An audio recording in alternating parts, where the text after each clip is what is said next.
Welcome to Mark Arnold's Finance. Today we got a very fun video. I'm going to go over those stocks that did very well during the pandemic, but if you had some common sense, if you take a step back, these stocks long term were never going to make it in my opinion, and there's a lot that I was very strongly against, even though some of the big YouTube content creators were very much promoting these. So unless if you're a short-term trader, long-term, I never saw why these stocks were places where people wanted to park their money. As simple as that. So we're going to go over those. Before I get started, please subscribe to my channel. I provide regular content. I'm not someone that's just going to disappear. I'm learning myself, and so we're going to learn together. I'm going to provide the highest quality that I can. I'm going to continuously improve. So join me for this ride and let's learn and get wealthy together.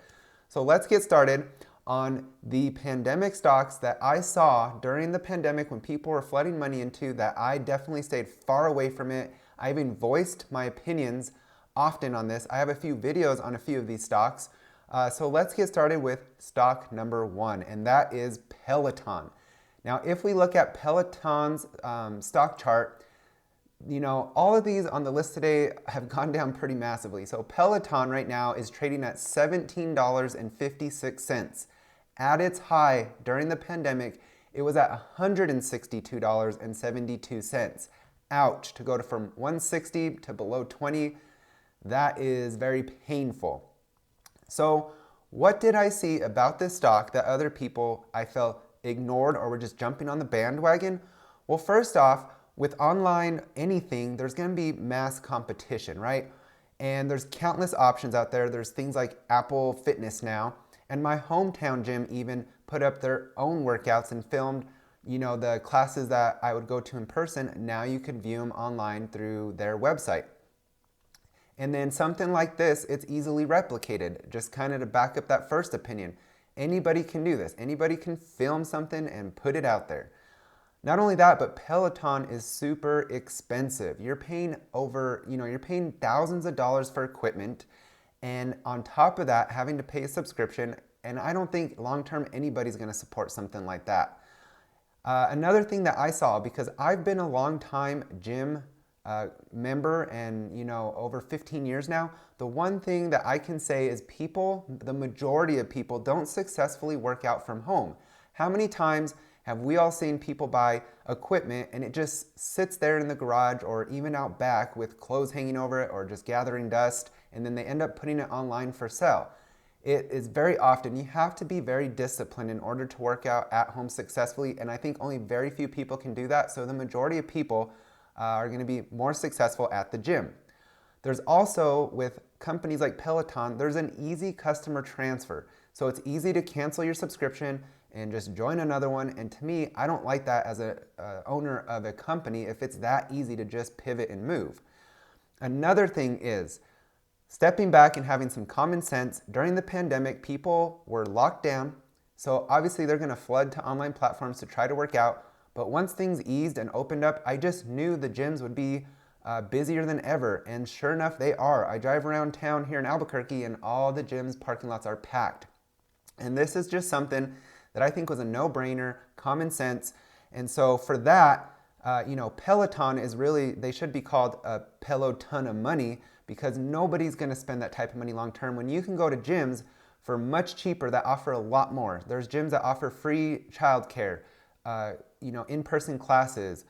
They have basketball courts, racquetball courts. They have hot tubs and saunas. So I just never saw a company like this as something that would be successful long term. And so I stayed far away from it. And I don't think this company will ever see anywhere near the success it had. And it might just fizzle out, and someday we just won't even hear of Peloton anymore. And we barely hear of it now. So Peloton was number one in the stock that I just saw. I wouldn't even touch it, at all, even if it was $1 a share.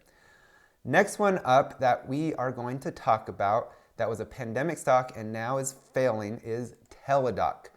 Now with Teledoc, if we look at their stock chart, they are now at $33.76, and at a high, they were almost at $300.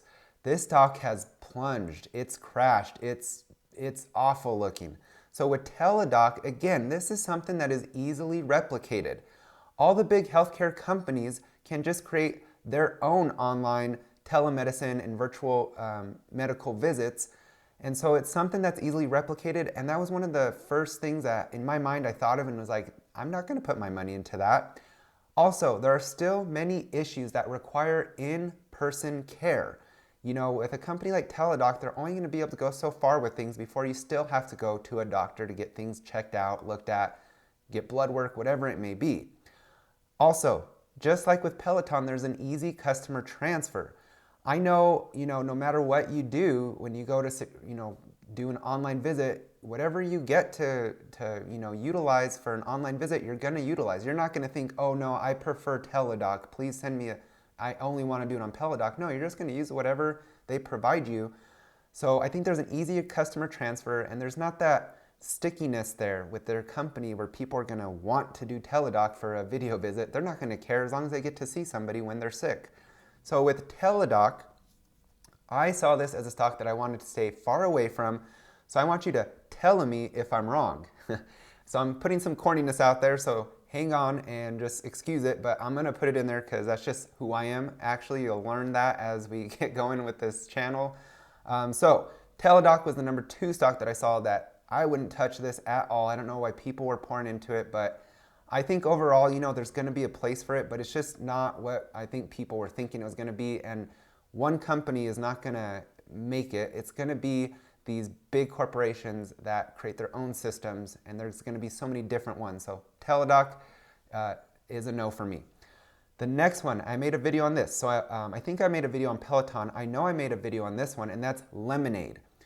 Now, Lemonade, if we look at their stock chart, they have gone down massively as well. So they're now at $20.86, and they were at a high of $163.93.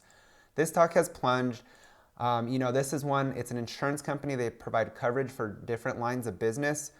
It's unique in that you don't have to go through a broker. You can do it all on your phone. You don't even have to talk to a person, but there are some caveats and catches there. So with Lemonade, what I saw is, again, another company that's easily replicated. Insurance companies are creating their own lemonades where people can easily go online and just get a policy and get some insurance. I work for an insurance company, they did it, and a pretty small company, so if they can do it, anybody can. So right there for me, I was just like, not even touching this company. I don't think it's gonna be successful. Also, with larger, complicated policies, Lemonade does say you still have to talk to a person to get those set up. So unless if it's a super easy, clean policy that you're setting up, you're most likely still gonna have to talk to a person, which gets rid of their whole business model. Also, there is mass competition out there in the insurance world, and also specifically to companies like Lemonade. There's another company called Pi, so I guess they're going with a food theme here, but Pi is the same thing, concept as Lemonade, and it's another one that's trying to get going. You also have big companies like Costco that offer insurance now.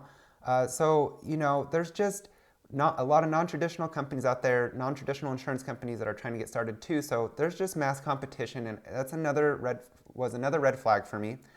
There's also easier customer transfer. Maybe not as easy as Peloton or Teledoc, because I think with insurance, people don't think as often to switch it, but it's still an easy thing to switch if you decide to do.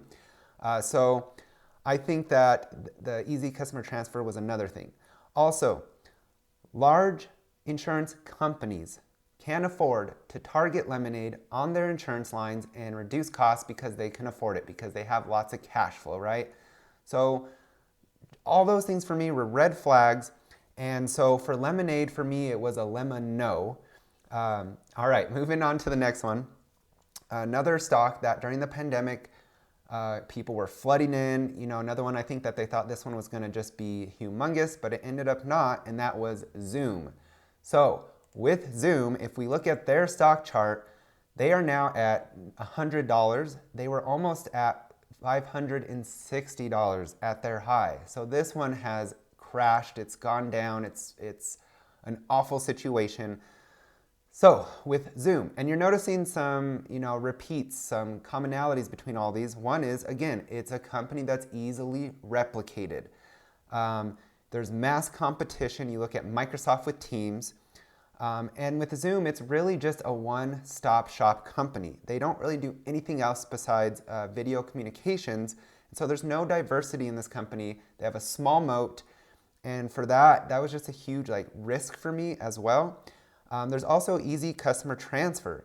I know when I have meetings at work, whatever link I get to do a video conference or meeting, I just click on it. Again, I don't say, man, can we move this to Teams or to something else? No, I'm just gonna go with whatever they put forth and suggest, and that's what's gonna happen. So again, stepping back using common sense after the pandemic, if you just think of it with common sense, which I think a lot of people are just in the moment, they're getting on the bandwagons and following these big YouTube names. But after the pandemic, more people are going to be going into the office and doing more in-person meetings. So again, the demand for this is just naturally going to drop. So for Zoom, I say you just zoom on by this one and just move on to some better stocks. Now, the last one is going to be maybe controversial. I might get some comments on this saying, I think you're wrong, but that is Netflix. So if we look at Netflix and their stock chart, right now they're at $190. They were at $690. With this one, I think there's a big content bubble that's popping before our eyes, but Netflix, there's something going on now that they didn't have to deal with before, and that's mass competition. You have every type of company that puts out videos going, streaming. So you have Disney Plus, HBO, Warner Bros, Discovery, whatever you want to call them now. You have Paramount, you have Peacock, you have Hulu, there's so many options that it's dizzying, right? There's just too much. So there's a lot of competition now that they didn't have to deal with before. And that's something I think if you paid attention, you would have realized. Now, streaming, it's a streaming company only. So there's the lack of diversity or moat. They're trying to do some gaming and merchandise, but that's not really taken off. So they're a one-stop shop again. So that's high risk in my opinion. Also, Netflix, I think, is known more for quantity and not quality. So I think they put out a lot of low quality content. I feel like they just put out as much as they can and hope that something hits and takes off and keeps them going. So I think people are seeing that, right? I have HBO Max and there's a lot of quality on there compared to Netflix. So I think that's going to hurt them. Also, they did something no other company did. They don't have commercials, which is nice, but as a company and investor, you have to see that they don't have any ad revenue. They don't have something else to fall back on like these other companies are right now during this content bubble pop. So there's nothing to help offset those risks. Now they are considering it, so we'll see what happens, but they're being forced into it now, and it might be a little, too late to save the company. Also, larger companies with cash flow can easily replicate this. So it is a costly business, but those big companies can do it. So you look at Apple with Apple TV, Amazon with Amazon Prime, Google with YouTube. All these companies are providing entertainment, and they're the big companies, and it's easily replicated, and a lot of people are flooding to these companies now instead of Netflix. That's why we saw, I believe, their users drop this last quarter for the first time ever. And then common sense, after the pandemic, less people are going to be online watching content. So that's just one of those things you got to step back sometimes and just think of it and use your common sense. Now this was interesting. At work, I asked people what platform they liked the most. And I'm not joking, but not one person said Netflix. And this is probably a one-off. I'm sure a lot of people out there would choose Netflix, but instead they chose HBO Max and Hulu.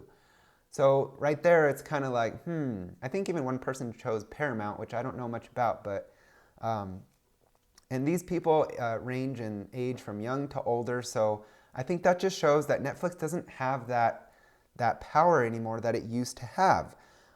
And people thought it was once a monopoly, right? It's just going to be the number one huge winner all the time, but now we're seeing that's not the case. Now these other players are coming in and they're taking over. So instead of Netflix and chill, it's no-flix and chill, I think. Out of all of these, I do think Netflix will, stay relevant, but I think their growth is not anywhere near what people were expecting. Even going on into the future, I just think we all saw what's really going on, and with all these things that I mentioned, that this was just another pandemic stock that really benefited, and long term, It can remain popular, but there's just going to be so many other options too that it's just going to limit what people were thinking it would grow into. So these are my 5 stocks: Peloton, Teledoc, Lemonade, Zoom, and Netflix, that I think were popular stocks during the pandemic that myself, I stepped back and looked at these and was like, you know what? These all have certain risks related specifically mainly to the pandemic, some outside of that, that I'm staying far away from. And I called some out, like Peloton and Lemonade, early on, that ended up crashing. And not saying I'm, a genius or nothing, but it's just common sense sometimes you have to use, and that's going to be your best friend. So when you go to pick companies and pick stocks, you got to step back and just use your common sense and bring in things like we did now and ask yourself these questions, right? Is this a company that is easily replicated? What's the competition look like? Are they a one-stop shop, or do they have diversity in a large moat? Is it easy for the customer to transfer in and out of this company? I think these are things that will really help you pick some quality companies unlike these. And now Netflix, again, they could grow into something someday if they're able to do something outside of streaming as well, but we don't know that yet, and it's not something that I want to bet on.